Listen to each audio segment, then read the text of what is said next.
Hi, my name is Tandin Tuli and you're watching Joburg Today.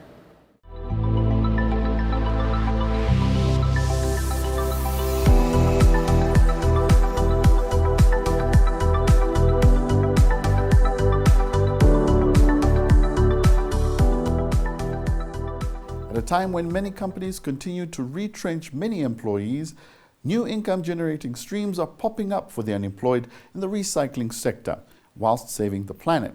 Kukleko has more.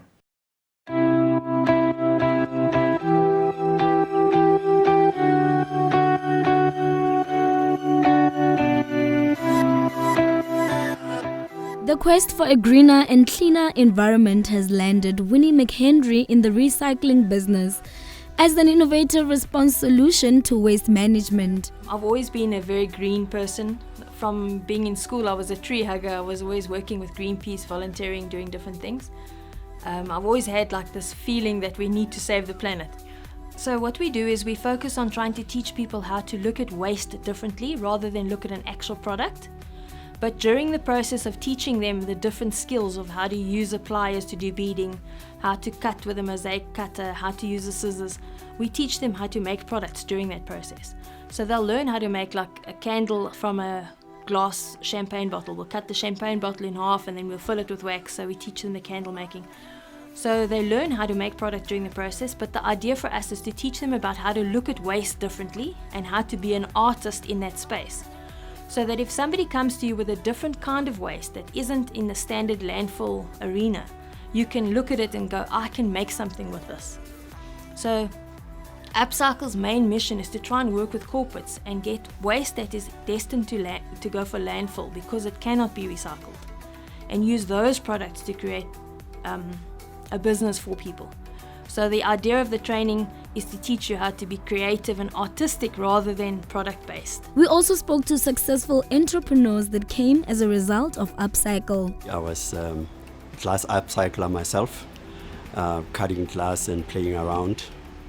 And I realized that there was a huge potential around upcycled products, especially glass bottle materials, because it's a waste that is abundantly available.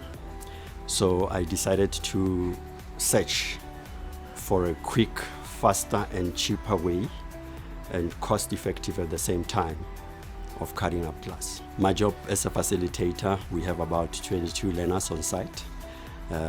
My role is to support other facilitators as well, but I'm mainly focusing on transferring skills, glass processing skills to students, from cleaning the glasses, how to remove the labels, the cutting process, the grinding and the polishing, with the whole objective of creating valuable products from upcycled glass waste material and turning them into functional and decorative items like your vases, your lights, your candle lights, the works.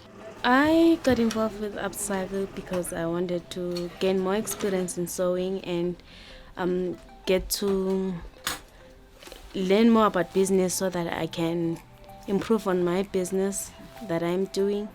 Because I started my own center in Sonnaville, so I wanted to learn more so that I can improve. It has like a great impact because, job-wise, jobs are scarce nowadays. So like we are really making some living with what we're doing.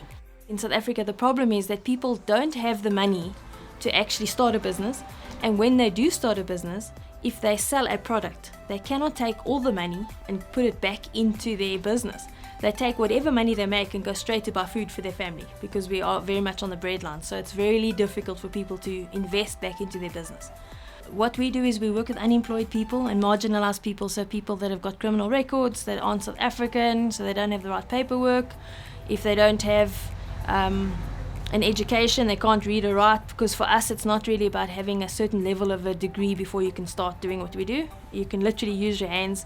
Anybody, I believe, is creative. A lot of us think we're not, but everybody is creative and everybody can actually benefit from this process. When I came to Upcycle, I was only focusing on one product. And I came to realize that the whole concept of upcycling is not about the product. It's about upcycling the lives of the people. It's also about saving the planet and reducing the negative environmental impact. And as we are now sitting with the waste crisis. Upcycle is definitely the solution to a lot of socio-economic problems that concern both civil society and government at large. It's anyone's guess what support from the relevant stakeholders could mean for a project as crucial as this one. We truly need donations, especially the sewing machines. That's our biggest challenge for now, because the ladies, they don't even have enough money to get their own sewing machines. The funding will totally help if we could get like industrial sewing machines, because most of the stuff that we get to make, it needs industrial sewing machines.